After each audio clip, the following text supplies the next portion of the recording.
Welcome student.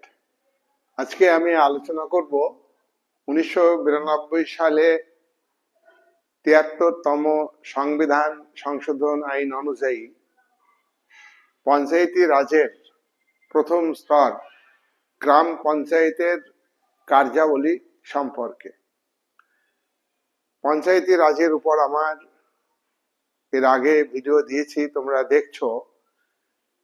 অন্য বিষয়ে যেমন গঠন সম্পর্কে দিয়েছি, এই আইনের অর্থাৎ 73তম সংবিধান সংশোধন আইনের ক্ষেত্রে যেসব পরিবর্তনগুলো আনা হয়েছে সে বিষয়গুলো আলোচনা করেছি, তোমরা দেখছো। আর একটি কথা, তোমাদের ভিডিও ধৈর্য ধরে দেখতে হবে। প্রথম থেকে শেষ পর্যন্ত না দেখলে বিষয়টা বোঝার ক্ষেত্রে অসুবিধা হবে। যারা ক্লাস 12-এর পরীক্ষা দিচ্ছ, তার উপর আমার অনেক রাষ্ট্রবিজ্ঞানের ভিডিও আছে, ইতিহাসের ভিডিও আছে, তোমরা ভালো করে দেখলে আশা করি বুঝতে পারবে। কিন্তু একটুখানি দেখে ভিডিওটা সম্পর্কে, বিষয়টি সম্পর্কে ধারণা আসবে না। আশা করি তোমরা দেখবে।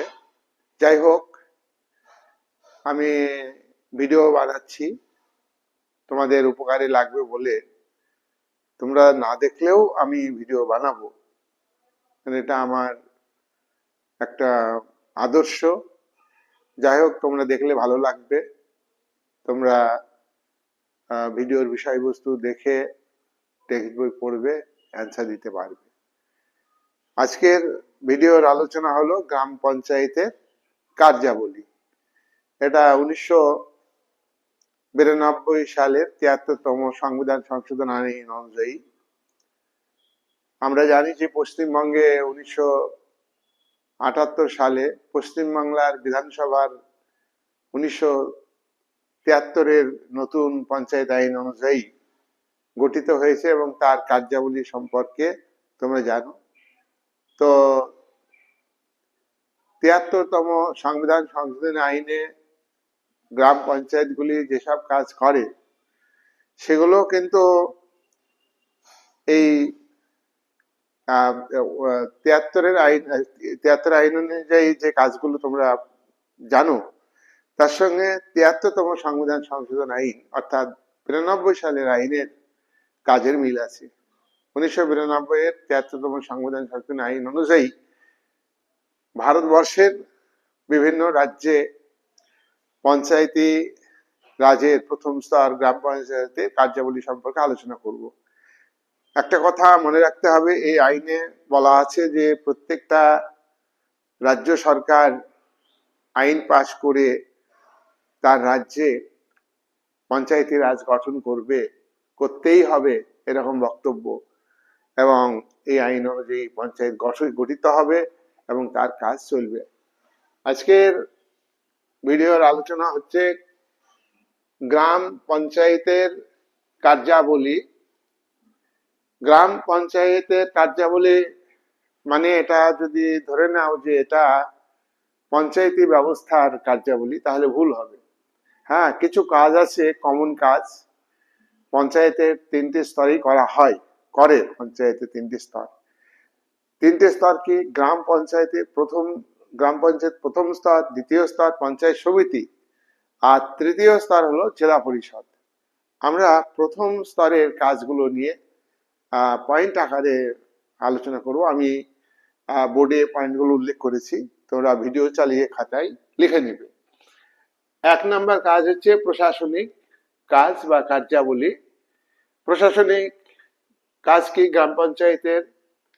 এই গ্রাম পঞ্চায়েতের প্রশাসনিক কাজ হচ্ছে গ্রামের সার্বিক প্রশাসন পরিচালনা করা। গ্রামের সার্বিক প্রশাসন, দেখো, গ্রাম পঞ্চায়েতের হাতে থানা যেমন আইন অনুযায়ী প্রশাসন পরিচালনা করেন, ডিএম যেমন আইন অনুযায়ী প্রশাসন পরিচালনা করেন, এই ধরনের প্রশাসন পরিচালনা করতে পারেন না। কি পারেন? গ্রামের মধ্যে নিয়ম শৃঙ্খলা রক্ষা করা, মানুষের বিরোধ বাঁধলে তার মীমাংসা করা, মানুষের কোনো দাবি থাকলে সেই দাবি পূরণের চেষ্টা করা, এটা কিন্তু গ্রাম পঞ্চায়েত করবে। এইটাই হলো প্রশাসনিক দায়িত্ব। গ্রামের মানুষের অনেক সমস্যা আছে, সেখানে পানীয় জলের সমস্যা হতে পারে, আর্থিক ক্ষেত্রে সংকট হতে পারে, মানুষের উপর অত্যাচার করলে, বিভিন্ন গোষ্ঠীর মধ্যে বিভিন্ন ব্যক্তির মধ্যে বিরোধ হলে এগুলি মীমাংসা করে দেওয়া, এটাই হলো গ্রাম পঞ্চায়েতের প্রশাসনিক দায়িত্ব বা প্রশাসনিক কাজ। 2 নাম্বার, গ্রাম পঞ্চায়েতের গঠনে তোমরা জানো যে একটা গ্রামের নাম অনুযায়ী একটা গ্রাম পঞ্চায়েত গঠিত হয়। পঞ্চায়েতি রাজের নিম্ন স্তর পঞ্চায়েত, গ্রাম পঞ্চায়েত গঠিত হয়। এই গ্রাম পঞ্চায়েতের পরিচ্ছন্ন ভাবমূর্তি জনগণের কাছে, ভোটারদের কাছে যাতে ভালো থাকে, তার জন্যে গ্রাম পঞ্চায়েত এর গঠনের ক্ষেত্রে গ্রাম সভা গঠন করতে হয়। গ্রাম সভাটা কি?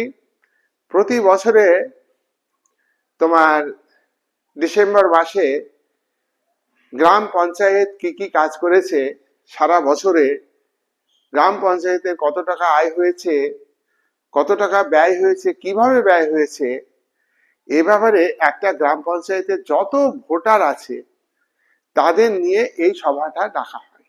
এই সভাটা ডাকবেন প্রধান, প্রধানের অনুপস্থিতিতে উপপ্রধান, এবং এই সভাতে প্রত্যেকটি ভোটার ওই গ্রাম পঞ্চায়েতে যতগুলো গ্রাম আছে, যতগুলো বুথ আছে, সেই বুথের ভোটাররা সবাই এখানে আসবেন, মিটিং শুনবেন, সভা শুনবেন, এবং এই গ্রাম পঞ্চায়েত 1 বছরে কি কি কাজ করেছে, কোথায় থেকে কিভাবে আয় করেছে, রাজ্য সরকারের কাছ থেকে কতটা অনুদান পেয়েছে, রাজ্য সরকারের কাছ থেকে কতটা টাকা পেয়েছে, কোন কোন বিষয়ে কর আরোপ করেছে, কত টাকা কর আদায় করা হয়েছে, গ্রাম পঞ্চায়েত এলাকাতে ফেরিঘাট থাকলে ফেরিঘাট থেকে কত টাকা আয় করা হয়েছে, হাট থাকলে হাট থেকে যে কর আদায় করা হয় সেটা কত টাকা আদায় হয়েছে, সব হিসাব নিকাশ কিন্তু গ্রামের প্রত্যেকটা ভোটারকে গ্রাম সভা জানাবে। এটা গ্রাম সভার একটা কাজ। এটা কিন্তু এই গ্রাম সভা ডাকার কাজ হচ্ছে গ্রাম পঞ্চায়েতের কাজ। নেক্সট 3 নাম্বার প্রশাসনিক কাজ গ্রাম পঞ্চায়েতের। গ্রাম পঞ্চায়েতের এলাকাতে যে নতুন শিশু জন্মগ্রহণ করছে, নবজাতক শিশু, তার জন্মানোর হিসাব, জন্ম তারিখ সময় তা নথিভুক্ত করতে হবে। এবং গ্রাম পঞ্চায়েতের এলাকাতে কেউ মারা গেলে সেই মারা যাওয়ার নাম, অর্থাৎ কে মারা গেল, কখন মারা গেল ইত্যাদি সম্পর্কে তথ্য গ্রাম পঞ্চায়েতের অফিসে নথিতে রেকর্ড করতে হবে। বর্তমানে শুধু খাতায় না, হার্ড কপিতে থাকবে এবং কম্পিউটারাইজড করতে হবে ইন্টারনেটের যুগে। তাহলে জন্ম মৃত্যু নথিভুক্ত করা, এটা গ্রাম পঞ্চায়েতের প্রশাসনিক কাজের একটা কাজ। 4 নাম্বার, গ্রাম পঞ্চায়েতের প্রশাসনিক কাজের 4 নাম্বার কাজ কি বলতো?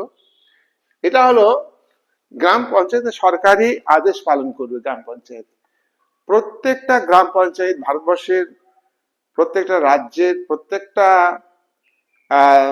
জেলাতে প্রত্যেকটা গ্রাম পঞ্চায়েতের যতগুলি গ্রাম আছে প্রশাসনিক দায়িত্ব পালন করবে। কি দায়িত্ব পালন করবে? সরকার, অর্থাৎ সরকার মানে এখানে রাজ্য সরকার যে আদেশ দিবে, সেই আদেশ অনুযায়ী গ্রাম পঞ্চায়েত কাজ করবে। গ্রাম পঞ্চায়েতকে রাজ্য সরকার নির্দিষ্ট কাজ আগে থেকেই দিয়ে থাকে, আবার নতুন কোনো আদেশ, নতুন কোনো কর্মসূচি গ্রাম পঞ্চায়েতকে যদি দেয় রাজ্য সরকার বা সরকার, তাহলে সেই আদেশ নির্দেশ পালন করবে। এটা হলো গ্রাম পঞ্চায়েতের প্রশাসনিক কাজ। প্রশাসনিক কাজ আমরা 4টি উল্লেখ করলাম, আমি একদম মেন পয়েন্টগুলো আলোচনা করছি। নাম্বার 2, উন্নয়নমূলক কাজ। দেখো, ভারত একটা উদারনৈতিক গণতান্ত্রিক রাষ্ট্র। এই রাষ্ট্রের ক্ষমতা বিকেন্দ্রীকরণ নীতিকে বাস্তবে কার্যকরী করার জন্য সংবিধানের 9ম অধ্যায়ে বা পার্ট 9-এ এই গ্রাম পঞ্চায়েতের গঠনের কথা বলা হয়েছে এবং গ্রাম পঞ্চায়েতের হাতে গ্রামীণ উন্নয়নের দায়িত্ব দেওয়া হয়েছে। ভারতবর্ষের অধিকাংশ হলো গ্রামাঞ্চল, তাহলে এই গ্রামাঞ্চলগুলির যদি উন্নয়ন হয় তাহলে ভারতবর্ষের উন্নতি হবে। তাই উন্নয়নমূলক কাজ গ্রাম পঞ্চায়েতের হাতে দেওয়া হয়েছে। গ্রাম পঞ্চায়েত গ্রামের উন্নতির জন্য উন্নয়নমূলক পরিকল্পনা তৈরি করবে, উন্নয়নমূলক পরিকল্পনাকে বাস্তবে রূপায়িত করবে। এটা 1992 সালে 73তম সংবিধান সংশোধনী আইনে বলা হলো। গ্রামের উন্নতি গ্রামের মানুষের হাতে দিতে হবে। নির্বাচনের মাধ্যমে গ্রাম পঞ্চায়েতের গঠন তোমরা জানো যে নির্বাচনের মাধ্যমে এই গ্রাম পঞ্চায়েতের সদস্যরা নির্বাচিত হন, তার মধ্যে থেকে একজন প্রধান আর একজন উপপ্রধান। এ সবাই কিন্তু গ্রামীণ উন্নয়নের পরিকল্পনা গ্রহণে দায়িত্ব পালন করবেন। 2 নাম্বার, উন্নয়নমূলক কাজ কি? রাস্তাঘাট তৈরি করা। হয়তো অনেক দিন ধরে রাস্তা আছে ম্যাপে, কিন্তু সেটা ম্যাপ দেখে রাস্তাটা বের করা, সেখানে মাটি তোলা বা ইট দিয়ে তৈরি করা হলে ইট দিয়ে তৈরি করা, পিচ দিয়ে রাস্তা তৈরি করতে হলে প্রয়োজনীয় তাই করতে হবে। এই উন্নয়নমূলক কাজের মধ্যে রাস্তা তৈরি করা, রাস্তা ভেঙে গেল, মাটি তুলতে হবে, কোনো জায়গায় কাদা আছে, কোনো জায়গায় পিচ রাস্তা থাকলে পিচ উঠে গেছে, তার রিপেয়ারিং এর দায়িত্ব এই গ্রাম পঞ্চায়েত করবে। গ্রাম পঞ্চায়েতের উন্নয়নমূলক কাজের মধ্যে জল নিকাশি ব্যবস্থা, জল জমে থাকে রাস্তার পাশে, তার জন্য ড্রেনের ব্যবস্থা করতে হবে এবং সেই ড্রেনকে কোনো বড় জলাশয়ের সঙ্গে যুক্ত করতে হবে, বা বা পাড়ার ভিতরে ছোট রাস্তা থাকলে ছোট রাস্তার ধার দিয়ে জল পাসের ব্যবস্থা করতে হবে, জল নিষ্কাশনের কথা বলা হয়, জল নিকাশির ব্যবস্থা করতে হবে। এটা কিন্তু গ্রাম পঞ্চায়েত করবে, অর্থাৎ ড্রেন তৈরি করবে গ্রাম পঞ্চায়েত। আর গ্রাম পঞ্চায়েতের এলাকাতে কোনো জায়গায় রাস্তার উপরে যদি কালভার্ট মানে ছোট পুল বলা হয়, সেতু বলা হয়, সেই কালভার্ট তৈরি করার দায়িত্ব গ্রাম পঞ্চায়েতের হাতে আছে। উন্নয়নমূলক কাজের মধ্যে পানীয় জলের ব্যবস্থা করা। দেখো, ভারতের পরিকল্পনা যে পানীয় জল, বিশুদ্ধ জল গ্রামের প্রত্যেকটা মানুষের কাছে পৌঁছে দিতে হবে। সেখানে গভীর টিউবওয়েল ব্যবহার করা বা কোনো জায়গায় পাম্প বসিয়ে জলকে বিশুদ্ধ করে পাইপ লাইন দিয়ে গ্রামের বিভিন্ন প্রান্তে ট্যাপ কল তৈরি করে গ্রামের মানুষের কাছে পানীয় জল পৌঁছে দেওয়া। এছাড়া আজকাল বিভিন্ন মেশিন বসিয়ে পানীয় জলের ব্যবস্থা করছে। এই কাজ হচ্ছে গ্রাম পঞ্চায়েতের কাজ, অর্থাৎ পানীয় জল, বিশুদ্ধ জল গ্রামের মানুষ যাতে ব্যবহার করতে পারে, পান করতে পারে, তার ব্যবস্থা গ্রাম পঞ্চায়েতকে করতে হবে। 4 নাম্বার, গ্রামের গৃহ নির্মাণ, বাড়ি তৈরি করা। তোমরা এখনো জানো যে ভারতবর্ষ এমন একটা দেশ যে বহু মানুষ এখনো তাদের ঘর নেই, বাড়ি নেই, তারা গাছতলায় বসবাস করে বা পাহাড় এলাকা হলে পাহাড়ের কোনো আড়ালে জীবনযাপন করে, ট্রেন থাকলে ট্রেন লাইনের পাশে ঝুপড়ি করে বসবাস করছে, স্টেশনে বসবাস করছে। এরকম মানুষের সংখ্যা একদম কম নয়, তারা খেতেও পায় না ঠিকঠাক। তাহলে এই ধরনের মানুষের গৃহ দরকার, তাই গৃহ নির্মাণের দায়িত্ব কিন্তু গ্রাম পঞ্চায়েতের হাতে দেওয়া আছে এই আইনের মাধ্যমে। তাহলে গ্রামের গৃহ নির্মাণ তৈরি করা, এটা কিন্তু গ্রাম পঞ্চায়েতের একটা বড় কাজ। 3 নাম্বার মেন কাজ হচ্ছে স্বাস্থ্য ও স্যানিটেশন। স্বাস্থ্য রক্ষা কিভাবে হবে? প্রাথমিক স্বাস্থ্য কেন্দ্র তৈরি করা, প্রাথমিক স্বাস্থ্য কেন্দ্রে ডাক্তার আছে কিনা, সেখানে গ্রামের মানুষ পরিষেবা পাচ্ছে কিনা, এটা দেখভাল করার দায়িত্ব কিন্তু গ্রাম পঞ্চায়েতের আছে। আর স্বাস্থ্য কেন্দ্রে যাতে পেশেন্টকে সঠিকভাবে নিয়ে যেতে পারে, দ্রুত নিয়ে যেতে পারে, যাতে ডাক্তার থাকে, সে ব্যবস্থা কিন্তু গ্রাম পঞ্চায়েতকে দেখতে হবে। গ্রামের প্রতিটা বাড়িতে গিয়ে তাদের স্বাস্থ্যের খবর নিতে হবে, এটা গ্রাম পঞ্চায়েতের কাজ। আর এই স্বাস্থ্য রক্ষার জন্য গ্রামের পরিষ্কার পরিচ্ছন্নতা বজায় রাখতে হবে। আবর্জনা যাতে যেখানে সেখানে না ফেলা হয়, এটা গ্রাম পঞ্চায়েত দরকার হলে ডাস্টবিন তৈরি করে দেবে, আবর্জনা নির্দিষ্ট জায়গায় ফেলবে এবং গ্রাম পঞ্চায়েতের তরফ থেকে সেই আবর্জনা নিয়ে কোনো একটা বড় ডাস্টবিনে রাখার ব্যবস্থা করবে। এটা হলো গ্রামের পরিষ্কার পরিচ্ছন্নতার দায়িত্ব। এবং শুধু তাই নয়, পরিষ্কার পরিচ্ছন্নতার ব্যাপারে গ্রামের মানুষকে সচেতন করবে গ্রাম পঞ্চায়েতের সদস্যরা, প্রধান, উপপ্রধান এবং গ্রামের মেম্বাররা। যাই হোক, তাহলে আমরা দেখলাম যে এটা গ্রামের পরিষ্কার পরিচ্ছন্নতা গ্রাম পঞ্চায়েতকে করতে হবে। আবর্জনা পরিষ্কারের ব্যবস্থা, দেখো আবর্জনা পরিষ্কারের ব্যবস্থা করতে হলে গ্রামের বাড়িতে বাড়িতে আবর্জনা রাখার জন্য একটা পাত্র দিতে হবে, একটা বালতি দিতে হবে। সেখান থেকে গ্রাম পঞ্চায়েতের গাড়ি আসবে, আবর্জনা নিয়ে যাবে, বা সেখান থেকে গুছিয়ে কোনো একটা পাড়ার নির্দিষ্ট জায়গায় আবর্জনা ফেলতে হবে, সেই আবর্জনাকে গ্রাম পঞ্চায়েত পরে নিয়ে যাবে। এইভাবে আবর্জনা পরিষ্কারের ব্যবস্থা করবে। 3, শৌচাগার নির্মাণ করা, এবং শৌচাগার নির্মাণ করা যাতে পায়খানা বাথরুম তৈরি হয়, সেদিকে গ্রাম পঞ্চায়েত কাজ করবে, শৌচাগার নির্মাণে অর্থ দেবে এবং সেটা যথাযথভাবে খরচ হচ্ছে কিনা দেখবে, এবং অর্থ যাতে সে শৌচাগার নির্মাণে ব্যয় করে, এবং গ্রামের মানুষ যাতে রাস্তাঘাটে তোমার কি বলবো, রাস্তাঘাটে শৌচাগারের কাজটা যাতে না করে, সেখানে বাথরুমে করে, সেই ব্যাপারে সচেতন করা, যে শৌচাগার কেন প্রয়োজন, এ ব্যাপারে একটা চেতনা বৃদ্ধির দায়িত্ব গ্রাম পঞ্চায়েতকে গ্রহণ করতে হবে। 4 নম্বর, স্বাস্থ্য এবং স্যানিটেশনের মধ্যে পড়ে স্বাস্থ্য কেন্দ্র। নতুন স্বাস্থ্য কেন্দ্র নেই গ্রাম অঞ্চলে, একটা গ্রাম পঞ্চায়েতের এলাকায় এত স্বাস্থ্য কেন্দ্র নেই, সেখানে যাতে স্বাস্থ্য কেন্দ্র তৈরি হয় তার জন্য পঞ্চায়েত সমিতিকে গ্রাম পঞ্চায়েত জানাবে, ডিএম কে জেলার প্রশাসককে জানাবে, বা স্বাস্থ্য আধিকারিককে জানাবে ইত্যাদি, বা স্বাস্থ্যমন্ত্রীকে জানাবে। এটা হলো গ্রাম পঞ্চায়েতের স্বাস্থ্য, প্রাথমিক স্বাস্থ্য কেন্দ্র তৈরি করা। তাছাড়া পোলিও টিকা দেওয়া, এমন কিছু প্রতিষেধক টিকা, যেমন করোনা ভাইরাসের সময়, কোভিড-19 সময়ে টিকাদানের ব্যবস্থা এখানে গ্রাম পঞ্চায়েতের ব্যবস্থা যেমন করেছিল, ব্যবস্থা গ্রহণ করেছিল, উদ্যোগ নিয়েছিল, এবং গোটা ভারতবর্ষে যাতে এটা হয় সেই ব্যবস্থা করা, এটা হলো গ্রাম পঞ্চায়েতের স্বাস্থ্য ও স্যানিটেশনের দায়িত্ব।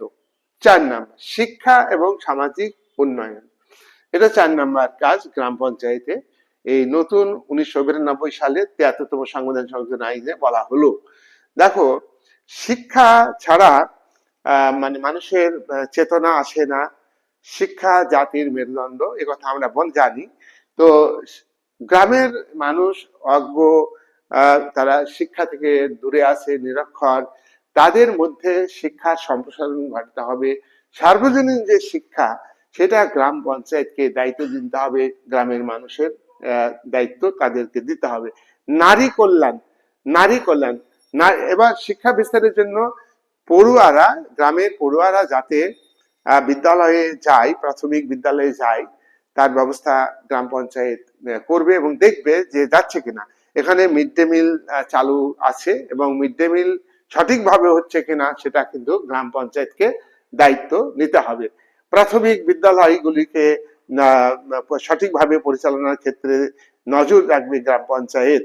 আর 4 নম্বর হচ্ছে তোমার শিক্ষা এবং সামাজিক উন্নয়নে, সামাজিক যারা বয়স্ক ব্যক্তি, গ্রামের বয়স্ক ব্যক্তি, গ্রামের বিভিন্ন বয়স্ক ব্যক্তি, তারা যা সুচিকিৎসা পাচ্ছে কিনা, তারা খেতে পাচ্ছে কিনা, তাদের আবাসের ব্যবস্থা আছে কিনা, হ্যাঁ, তারা অসহায়, তাদেরকে সাহায্য করবে গ্রাম পঞ্চায়েত, তাদেরকে বিভিন্ন খাবার দিয়ে, পোশাক দিয়ে সাহায্য করবে। প্রতিবন্ধী ব্যক্তিদের বিশেষভাবে গ্রাম পঞ্চায়েতের সদস্যরা দেখবেন, গ্রাম পঞ্চায়েতের বডি দেখবে। আর যারা যারা যারা অসহায় ব্যক্তি, যাদের কেউ নেই, তাদের দেখাশোনা করার কেউ নেই, তাদের চিকিৎসা, তাদের খাবার, এই সমস্ত ব্যাপারে গ্রাম পঞ্চায়েত নজর দিবে। তাহলে 4 নাম্বার মেন হচ্ছে যে শিক্ষা এবং সামাজিক উন্নয়ন। খুব ভালো ভালো বক্তব্য এই 1992 সালের গ্রাম পঞ্চায়েতের কাজের মধ্যে উল্লেখ করা আছে। 5 নম্বর, কৃষি এবং গ্রামীণ অর্থনীতি। গ্রাম, আমাদের ভারতবর্ষ হচ্ছে কৃষি প্রধান দেশ, তাই গ্রামেই বেশি মানুষ বা বসবাস করে, অধিকাংশ মানুষ। তাই গ্রামের মানে মানুষের আয়ের উৎস হলো কৃষি, পশুপালন। তাই কৃষি ব্যবস্থা যাতে উন্নতি হয়, কৃষকরা যাতে মহাজনের কাছ থেকে বেশি বেশি সুদে টাকা ধার না করে, তাদের জন্য ছোট ছোট একটা ঋণ দানের ব্যবস্থা করবে গ্রাম পঞ্চায়েত সদস্যরা, তাকে সচেতন করবে, মহাজনদের হাত থেকে বাঁচাবে, কৃষকদের উন্নতিতে বিশেষভাবে ভূমিকা গ্রহণ করবে গ্রাম পঞ্চায়েত। 2, দেখো, কৃষির উন্নতি করতে গেলে শুধু প্রকৃতির উপরে নির্ভর করলে হবে না, তা জল সেচের ব্যবস্থা করতে হবে। সেখানে নদীতে হোক বা অগভীর নলকূপ পুঁতে হোক, সেখান থেকে জল উত্তোলন করে কৃষি কাজে ব্যবহার করবে। জল যেমন অপচয় করাটা খারাপ, অপচয়ের যাতে না হয় সেদিকে গ্রাম পঞ্চায়েতকে দায়িত্ব গ্রহণ করতে হবে। পাশাপাশি কৃষির উন্নতির জন্য কৃষি কাজের সেচের ব্যবস্থা এটা গ্রহণ করবে গ্রাম পঞ্চায়েতের, এটা দায়িত্ব। 3, পশুপালন এবং মৎস্য সাহায্য। দেখো, গ্রামের কৃষকরা শুধু জমি চাষ করেই তার অভাব মেটে না, তাই গ্রামের মানুষ তাছাড়া চাষ করতে গেলে পশু দরকার, গরু দরকার, এছাড়া ছাগল, মুরগি, হাঁস এগুলো পালনের মধ্যে দিয়ে গ্রামের মানুষের অর্থনৈতিক জীবনে একটা গতি আসে। সুতরাং সেক্ষেত্রে গ্রাম পঞ্চায়েত সহযোগিতা করবে, মুরগি পোষার জন্য, হাঁস পোষার জন্য সহযোগিতা করবে, তাদেরকে সচেতন করবে এবং তাদের হাঁস মুরগির চিকিৎসার জন্য পশুদের যে চিকিৎসালয় সেগুলোকেও দেখভাল করবে গ্রাম পঞ্চায়েতের দায়িত্ব এটা। সুতরাং আরেকটা কথা, এই পশুপালন করতে হবে এই কারণে যে কৃষিতে ছদ্মবেশী বেকার বেশি থাকে। যতজন মানুষ জমিতে চাষ করা দরকার তার থেকে বেশি মানুষ আছে প্রত্যেকটা পরিবারে বা প্রায় পরিবারে, তাহলে সেই পরিবারের কৃষিকাজের সঙ্গে সঙ্গে কিছু মানুষ কি করবে, অন্যান্য কাজ করবে, পশুপালন করবে। এই কাজ করলে তাদের, এছাড়া মৎস্য চাষ করা, মাছ পুকুর জলাশয় তৈরি করে তাকে মাছ ছেড়ে মাছ উৎপাদন করা, মাছ বিক্রির ব্যবস্থা করা, এগুলো গ্রাম পঞ্চায়েত দায়িত্ব পালন করবে, মৎস্য চাষের সাহায্য করবে, উৎসাহ দেবে। 4 নম্বর হচ্ছে কুটির শিল্প এবং গ্রামের যে কোনো শিল্প বিস্তারে গ্রাম পঞ্চায়েত সাহায্য। কুটির শিল্প তোমরা জানো যে ভারতবর্ষের সংবিধানের পার্ট 4-এ নির্দেশমূলক নীতিতে বলা হয়েছে যে গ্রাম অঞ্চলে ছদ্মবেশী বেকার আছে কৃষিতে, এই ছদ্মবেশী বেকারগুলো যাতে কাজ পায় তার জন্য কৃষি যেমন থাকবে তার পাশাপাশি গ্রামের মানুষের কুটির শিল্পে সম্প্রসারণ করতে হবে এবং ছোটখাটো শিল্প যাতে গ্রামের মানুষ তৈরি করতে পারে, তার মধ্যে দিয়ে তারা পেশা গ্রহণ করবে এবং জীবিকা নির্বাহ করবে সুন্দরভাবে। এক্ষেত্রে গ্রাম পঞ্চায়েতের দায়িত্ব পালন করতে হবে। 6, দারিদ্র এবং অনগ্রসর শ্রেণীর কল্যাণ। দেখো, ভারতবর্ষে অর্থনীতিতে পঞ্চম হলেও এখনো, এবং সেই সময়ে অর্থাৎ 1992 সালের প্রেক্ষাপটে গ্রামের মানুষের দারিদ্রতা ছিল, এখনো আছে। তো সেই দারিদ্র দূরীকরণের ব্যবস্থা গ্রহণ করবে গ্রাম পঞ্চায়েত। ধনীদের অসুবিধা নেই, তাদের অনেক সম্পদ আছে। আমাদের উদারনীতি গণতন্ত্রের সম্পদ কিছু মানুষের হাতে কেন্দ্রীভূত হয়, তাদের কোনো অসুবিধা নাই। অসুবিধা হলো গরিব মানুষের।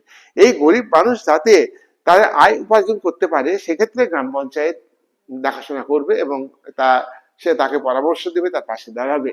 আর কি করবে, আর হচ্ছে যারা যারা অনগ্রসর শ্রেণী, আচ্ছা, গরিব সাধারণত আমাদের সংবিধান অনুযায়ী বলা হয় যে তপশিলি জাতি এরা দারিদ্রতার সঙ্গে লড়াই করে। এই দারিদ্রতার সঙ্গে লড়াই করার জন্য পাশাপাশি তারা শিক্ষা থেকে বঞ্চিত, তারা শিক্ষা গ্রহণ করার মতো তাদের আর্থিক অবস্থা থাকে না। অর্থাৎ সংবিধানে এটা বলা আছে যারা অর্থনৈতিক দিক থেকে, সামাজিক দিক থেকে পিছিয়ে আছে এমন মানুষ হচ্ছে এসসি, আর অর্থনৈতিক, সামাজিক, রাজনৈতিক, শিক্ষা, সাংস্কৃতিক দিক থেকে আরো বেশি পিছিয়ে আছে তারা হলো এসটি বা শিডিউল ট্রাইব। এদের উন্নতির জন্য, এছাড়াও ভারতবর্ষে বহু হিন্দুদের উপজাতির মধ্যে এবং মুসলিমদের মধ্যে পিছিয়ে আছে অনগ্রসর শ্রেণী, অর্থনৈতিক দিক থেকে অনগ্রসর, শিক্ষার দিক থেকে অনগ্রসর এবং রাজনৈতিক দিক থেকে অনগ্রসর। এদেরকে কি করে ডেভেলপ করতে হবে একে বলা হয় ওবিসি আদার ব্যাকওয়ার্ড ক্লাস। এটা মন্ডল কমিশনের সুপারিশ অনুযায়ী এটা ভারতবর্ষে চালু হয়েছে। এই দায়িত্ব গ্রাম পঞ্চায়েতকে নিতে হবে, এই ওবিসিদের উন্নতি, এসটিদের উন্নতি এবং এসসিদের উন্নতির চেষ্টা গ্রাম পঞ্চায়েতকে করতে হবে। নেক্সট হচ্ছে আর্থিক কাজ। গ্রাম পঞ্চায়েতের আর্থিক কাজ, গ্রাম পঞ্চায়েতের আর্থিক কাজ কি বলতো? গ্রাম পঞ্চায়েত ধরো রাজ্য সরকারের যে সঞ্চিত তহবিল আছে তার থেকে অর্থ পায়। গ্রাম পঞ্চায়েত রাজ্য সরকার যে অর্থ কমিশন নিয়োগ করেছে, অর্থ কমিশন রিপোর্ট দেবে রাজ্য সরকারকে, সেই মতো গ্রাম পঞ্চায়েত অর্থ পায়, সেই অর্থ যথাযথভাবে ব্যয় করবে। এছাড়া গ্রাম পঞ্চায়েত তার এলাকাতে মানে আয়ের উৎস তৈরি করবে। কোনো ফেরিঘাট থাকলে ফেরিঘাট থেকে অর্থ আদায় করবে, তারপরে বাজার বসলে, হাট বসলে তার থেকে কর আদায় করবে, এবং রাস্তা চলাচলের পরিবহনের ক্ষেত্রে কর আরোপ করবে, পশুপালনে কর আরোপ করবে। এই সবগুলো আরোপ করে তার মধ্যে দিয়ে আয় করবে। এটা হচ্ছে গ্রাম পঞ্চায়েতের আর্থিক কাজ। এই আর্থিক কাজকে গ্রাম পঞ্চায়েত যথাযথভাবে করবে। নেক্সট হচ্ছে 2 নম্বর, সরকারি অনুদান। সরকারের কাছ থেকে অনুদান পায়, সাহায্য পায়, সেটা সঠিকভাবে ব্যয় করতে হবে গ্রাম পঞ্চায়েতকে। সেই আয়ে যেন অপচয় না হয় সেদিকে গ্রাম পঞ্চায়েত নজর রাখবে। 3 নম্বর হচ্ছে পঞ্চায়েতের তহবিল রক্ষণাবেক্ষণ। প্রত্যেকটা গ্রাম পঞ্চায়েতের, ভারতবর্ষের প্রত্যেকটা রাজ্যের প্রত্যেকটা গ্রামের পঞ্চায়েতের তহবিল আছে, নিজস্ব তহবিল, অর্থাৎ আয় ব্যয়ের একটা হিসাব আছে। সেই তহবিল থেকে, সেই তহবিলকে রক্ষা করতে হবে গ্রাম পঞ্চায়েতকে, অর্থাৎ গ্রামের প্রধান, গ্রাম পঞ্চায়েতের প্রধান, উপপ্রধান এবং অন্যান্য মেম্বাররা এই তহবিলকে রক্ষা করবে। এটা জনগণের করের পয়সায় জনগণের আয়, এটা পঞ্চায়েতের আয়। সুতরাং পঞ্চায়েত এই ব্যাপারে তহবিলকে রক্ষা করবে। 8, আইন শৃঙ্খলা রক্ষা করা, সামাজিক ন্যায় প্রতিষ্ঠা করা, এটা এই আইনে বলা হলো গ্রাম পঞ্চায়েতের কাজ। আইন শৃঙ্খলা রক্ষা, দেখো আমি আমি আমরা জানি যে আইন অনুযায়ী আটক করা, কোর্টে নিয়ে যাওয়া, এই দায়িত্ব গ্রাম পঞ্চায়েতের হাতে নেই। কিন্তু গ্রামে সাধারণ গন্ডগোল হলে, একটা পরিবারের সঙ্গে আরেকটা পরিবারের বা একজনের সঙ্গে আরেকজনের হিংসা বিদ্বেষ, জমি জায়গা, বাড়িঘর তৈরি ইত্যাদি ব্যাপারে, বা পশুপালন নিয়ে, জমি চাষ নিয়ে, জলসেচ নিয়ে বিরোধ হতেই পারে। সেগুলোর মীমাংসা করার দায়িত্ব এই গ্রাম পঞ্চায়েতের, এবং এর মধ্য দিয়ে গ্রামের শান্তি শৃঙ্খলা রক্ষা করবে। দ্বিতীয়ত, গ্রাম পঞ্চায়েতের আরেকটি কাজ হলো যে সামাজিক শান্তি বজায় রাখা। সমাজে যাতে ধর্মীয় ব্যাপারে গোঁড়ামির পথ অবলম্বন করে সাম্প্রদায়িক মনোভাব তৈরি হচ্ছে, সাম্প্রদায়িকতার সৃষ্টি হচ্ছে, এক্ষেত্রে কিন্তু গ্রাম পঞ্চায়েত এখানে দায়িত্ব পালন করবে, পজিটিভ রোল নেবে, যাতে সাম্প্রদায়িক সম্প্রীতি বজায় থাকে। এটা কিন্তু গ্রাম পঞ্চায়েতের একটা কাজ। 3 হলো যে ছোটখাটো বিরোধের মীমাংসা, গ্রাম পঞ্চায়েতে উভয় পক্ষকে ডেকে মীমাংসা করে নেবে। এখানে এখানে কোনো অর্থ জরিমানা করা বা আদালতের মতো শাস্তি দেওয়ার ক্ষমতা গ্রাম পঞ্চায়েতের নেই। এটা হলো ন্যায় পঞ্চায়েত। গান্ধীজি বলেছিলেন যে ন্যায় পঞ্চায়েত গঠন করতে হবে। সেটা হলো দলহীন পঞ্চায়েত, গ্রাম পঞ্চায়েত। সেটা কিন্তু ভারতবর্ষে দলহীন গ্রাম পঞ্চায়েত হয়নি। পঞ্চায়েত নির্বাচনে বিভিন্ন দল প্রার্থী দেয়, যে প্রার্থী জিতে, যে দল জিতে সেই দলই পঞ্চায়েত গঠন করে, সেই দলই কিন্তু গ্রাম পঞ্চায়েতের এই যে আমি আজকে যে কাজগুলো করছি সেই দলই করে কিন্তু।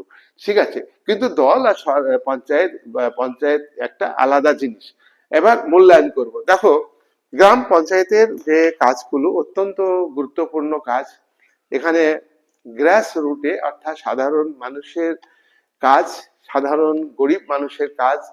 গ্রাম অঞ্চলের অধিকাংশ মানুষ তারা খেটে খাওয়া মানুষ এবং দারিদ্রতার সঙ্গে লড়াই করে।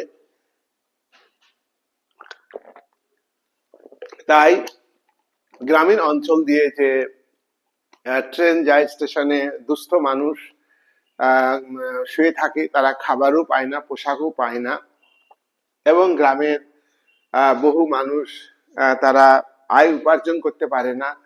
যারা বয়স্ক তারা অসহায়, প্রতিবন্ধী তাদের অসহায়, এবং তারা কিন্তু গ্রাম পঞ্চায়েতের কাছে যথাযথভাবে পরিষেবা পাচ্ছে না। তার কারণ হলো গ্রাম পঞ্চায়েতের যে সমস্ত প্রার্থী নির্বাচিত হন, অনেক জায়গায় নির্বাচনে দাঁড়াতে গেলে তাদের ব্যক্তিগতভাবে অর্থ দিতে হয়, তখন পঞ্চায়েত সদস্য হয়ে সেই অর্থ আম, অর্থ অর্থ তুলে নেওয়ার চেষ্টা করেন।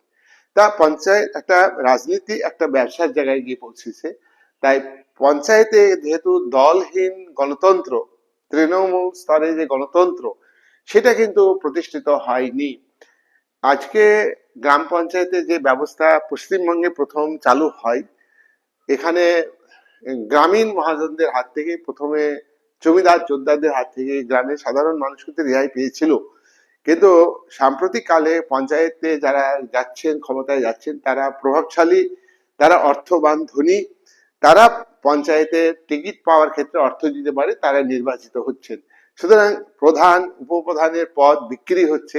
তাহলে ভারতবর্ষের গণতন্ত্রে এমপি এমএলএরা যেমন টাকার বিনিময়ে এক দল ছেড়ে অন্য দলে যেতে পারে, তেমনি পঞ্চায়েতগুলিতে এরকম দেখা যাচ্ছে। তাহলে গ্রাম পঞ্চায়েতের যে এত গুরু দায়িত্ব দেওয়া আছে, গ্রামের নিচুতলার মানুষের উন্নয়নের দায়িত্ব, তাদের শিক্ষা, স্বাস্থ্য, সমস্ত ক্ষেত্রে দায়িত্ব কিন্তু গ্রাম পঞ্চায়েতের আছে। গৃহ নির্মাণে টাকা আসলে সেই টাকা পঞ্চায়েত মেম্বার বা জনপ্রতিনিধিরা গ্রাম পঞ্চায়েতের, তারা সেই টাকা আত্মসাৎ করছে, ঠিকঠাক পৌঁছাচ্ছে না, কিংবা আজকাল মোবাইলে ছবি তুলে একটা গ্রামের গৃহহীন বাড়ির ছবি তুলে অন্তত 10 বার ছবি তুলে 10 বার টাকা স্যাংশন করছে, সেগুলো নেতারা আত্মসাৎ করছে পঞ্চায়েতের সদস্য। সুতরাং সব আগে দরকার গ্রাম পঞ্চায়েতের উন্নয়নমূলক কাজগুলি দায়িত্ব পালন করার ক্ষেত্রে মানুষকে নিঃস্বার্থ হতে হবে। আজকে গোটা ভারতবর্ষের এই অবস্থা, নিঃস্বার্থ এবং ত্যাগী লোকের মানুষের খুব অভাব।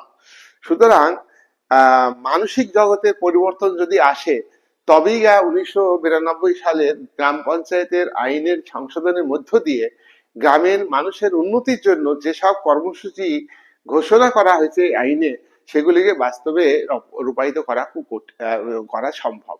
আর মানুষ যদি আত্মকেন্দ্রিক হয়, এই আত্মকেন্দ্রিক সংকীর্ণ রাজনীতি, তাছাড়া নির্বাচনের আগে দলগুলো যেখানে যে যে রাজ্যে যে সরকার, রাজ্য সরকার আছে, সেই রাজ্য সরকার পঞ্চায়েত নির্বাচনকে কঠোরভাবে নিয়ন্ত্রণ করছে। তার কারণ গ্রাম পঞ্চায়েতের নির্বাচন সেটা কিন্তু নিরপেক্ষভাবে হয় না।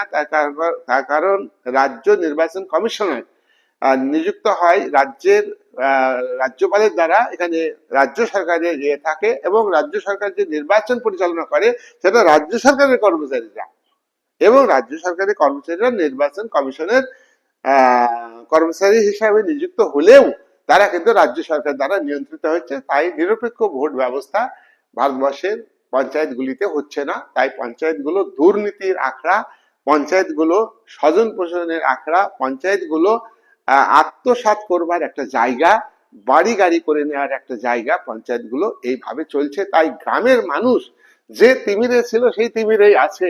আর যারা 40 বছর আগে রেল স্টেশনে শুয়ে থাকতো, গৃহ ছিল না, তারাও আজকে গৃহ নিয়ে আছে। আর কিছু মানুষের জীবনযাত্রার মানের উন্নতি হচ্ছে। এ গ্রাম পঞ্চায়েত মূল্যহীন হতে চলেছে। তাই ভারতবর্ষের সংবিধানের পার্ট 9-এ গ্রামীণ উন্নয়নের জন্য গ্রাম পঞ্চায়েত ক্ষমতা বিকেন্দ্রীকরণ, এর মধ্য দিয়ে তৃণমূল স্তরে গ্রামের মানুষের হাতে অধিকার দেওয়ার যে প্রচেষ্টা, সেটা সম্পূর্ণটা একটা কাল্পনিক ব্যবস্থাতে পরিণত হচ্ছে। আরেকটা কথা, ক্ষমতা বিকেন্দ্রীকরণ, এটাই হলো পঞ্চায়েত ব্যবস্থা একটা দৃষ্টান্ত। ক্ষমতা বিকেন্দ্রীকরণ, দেখো ক্ষমতা বিকেন্দ্রীকরণ তো বুর্জোয়া সিস্টেমের না। তাই উদারনীতি গণতন্ত্রে ক্ষমতা বিকেন্দ্রীকরণ মানে মূলত কেন্দ্রীকরণ, ওই সম্পদশালীদের হাতে ক্ষমতা যাওয়া। তাই এই জায়গা থেকে যদি ভারত সরকার কোনোদিন পারে যে স্বার্থত্যাগী মানুষ খুঁজে বের করতে পারে, স্বার্থত্যাগী মানুষ যদি নির্বাচনী প্রতিদ্বন্দ্বিতা করতে পারে, সাধারণ মানুষ নিঃস্বার্থ ব্যক্তি প্রতিদ্বন্দ্বিতা করতে পারে, তাহলে গ্রামের উন্নয়নে এই আইন অনুযায়ী কার্যকরী হবে, না হলে আইন কার্যকরী হবে না। এই বলে আমি আলোচনা শেষ করলাম।